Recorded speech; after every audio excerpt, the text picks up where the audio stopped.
नोस्तु अनुराधान् हविषावर्धयन्तः शतं जीवेम शरदः सवीराः शतमानं भवति शतायुः पुरुषस्य आयुष्येवेन्द्रिये प्रतिष्ठति सर्वे जनाः सुखिनो भवन्तु लोकाः समस्ताः सुखिनो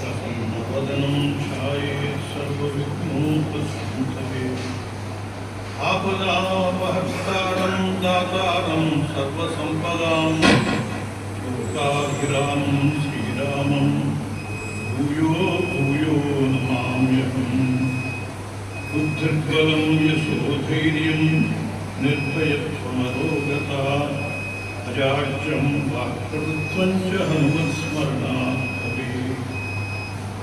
सभाय नमः। సభలో వేయించేసుకున్నటువంటి పరమహంస పరివ్రాజకాచార్య శ్రీ శ్రీ శ్రీ నారాయణానంద భారతీ స్వామి వారి పాదపద్మానికి నమస్కరించి సభాధ్యక్షులు శ్రీ వేమూరి సుందరరామ శాస్త్రి గారికి, కావ్యకర్త శతకకర్త శ్రీ ఉట్లూరి లక్ష్మీనారాయణ గారికి, వేదిక మీద అలంకరించినటువంటి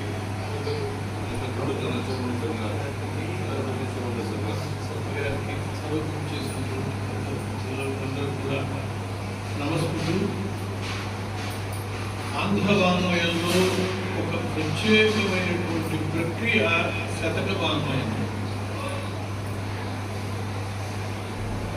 మిగతా భాషలు అన్నిటికంటే అవధానాలు, శతక రచనలు ఆంధ్ర వాంగ్మయంలో చాలా విశేషం. ప్రతి కవి కూడా మొట్టమొదట భగవత్పరంగా ఒక శతకాన్ని రాసి అనంతరమే కావ్యరచన చేసినటువంటి పద్ధతి కూడా మనం వాంగ్మయంలో చూస్తాం. శతకానికి అంత ప్రాధాన్యం. గీత సువాదము సుందరంబుగా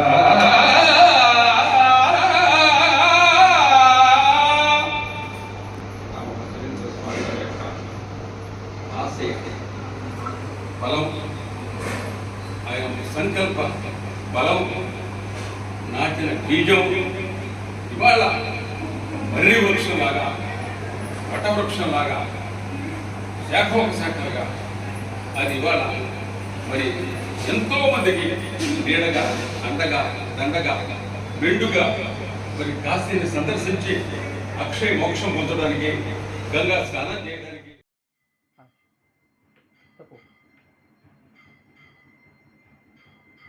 वीवी सुंदर शास्त्री मैनेजिंग ट्रस्टी श्री रामतारक आंध्राश्रम वाराणसी। आज दिनांक 26 जून 2024 को सायं 6 बजे मानसरोवर स्थित श्री रामतारक आंध्रा आश्रम में विजयवाड़ा से आए BSNL के रिटायर्ड BE साहब, जो आश्रम के ऊपर एक पुस्तक उन्होंने लिखा है और उस पुस्तक का काशी अक्षय मोक्षम के नाम से उन्होंने रचना की है। इस पुस्तक का आज आंध्रा आश्रम प्रांगण में काशीवासी और भक्तों के सामने इस पुस्तक का विमोचन हो रहा है। इस पुस्तक का विमोचन आश्रम के मैनेजिंग ट्रस्टी वीवी सुंदर शास्त्री एवं अन्नदानम चिदंबर शास्त्री जी, उपलूरी लक्ष्मी नारायण जी, राज गारू जी आदि लोगों के द्वारा आज पुस्तक का विमोचन किया जा रहा है। यह पुस्तक में काशी के बारे में बहुत से वर्णन किया गया, जो भक्तों को बहुत अधिक इसका लाभ मिलेगा। ये पुस्तक विमोचन में उद्देश्य काशी का जो विशेषता है उसको भक्तों के सामने लाना ही उसका उद्देश्य है। इस कार्यक्रम में आंध्र प्रदेश से आए सैकड़ों भक्तों ने इस कार्यक्रम में भाग लिया।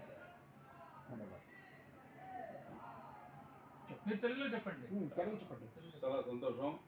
ఈ రోజున మా సుందర శాస్త్రి గారి యొక్క ఆధ్వర్యంలో నేతృత్వంలో నేను రాసినటువంటి కాశీ అక్షయ మోక్షం రామతారక ఆంధ్ర ఆశ్రమ సుందర శిక్షిత ఆశ్రయం.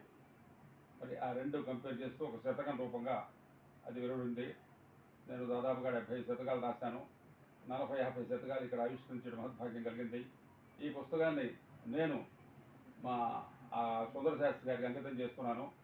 ఆయన చిద్విలాసం, చిన్మయం, మహోజ్వల, మహోన్నత సేవా తత్పరతలు నన్ను బాగా ఒక ముగ్ధ మోహిత, ఒక తన్మయత్వంలో ముంచి చేసినాయి.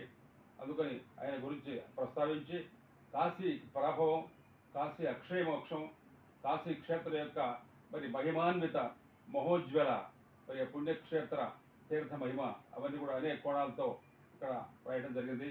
అట్లాగే ఎల్లుండి సాయంకాలం పూట కూడా మరి అయోధ్య ఆంధ్ర మరి ఏదే మన సుందర బాలరామ ఆశ్రయం, అట్లాగే ఇక్కడ కాశీలో ఉన్నటువంటి రామతారక ఆంధ్రాశ్రయం యొక్క మరి సుందర శాస్త్రి యొక్క మరి దక్షిత ఆశ్రయం అవన్నీ కూడా కంపేర్ చేస్తే కూడా పుస్తకం దాంట్లో 7 కాండాలు కూడా దాంట్లో పెట్టి రామాయణాన్ని మరి 108 పద్యాల్లో 90 పద్యాల్లో మొత్తం అన్ని కాండాలు కూడా బాలకాండ దగ్గర నుంచి మరి అయోధ్యకాండ దగ్గర నుంచి మరి అట్టగే మన అరణ్యకాండ దగ్గర నుంచి అట్టగే సుందరకాండ, అట్టగే కిష్కింధకాండ, అట్టగే మరి యుద్ధకాండ, అట్టగే ఉత్తరకాండ అవన్నీ కూడా క్రోడీకరించి ఇక్కడ రామతారక ఆంధ్ర ఆశ్రమంకి అక్కడ మరి ఆంధ్రుల యొక్క మరి మహిమాతున్నటువంటి ఆ రాములు వారు బాలస్వామిగా అక్కడ వెలిసాడు కావడం మూలంగా ఆయన యొక్క ప్రతిష్ఠ తర్వాత దాని ప్రారంభం పెడుతూ ఇక్కడ రామతారక ఆంధ్రాశ్రమం యొక్క పేరు కూడా ఆయన పేరుతోనే వెలిసింది.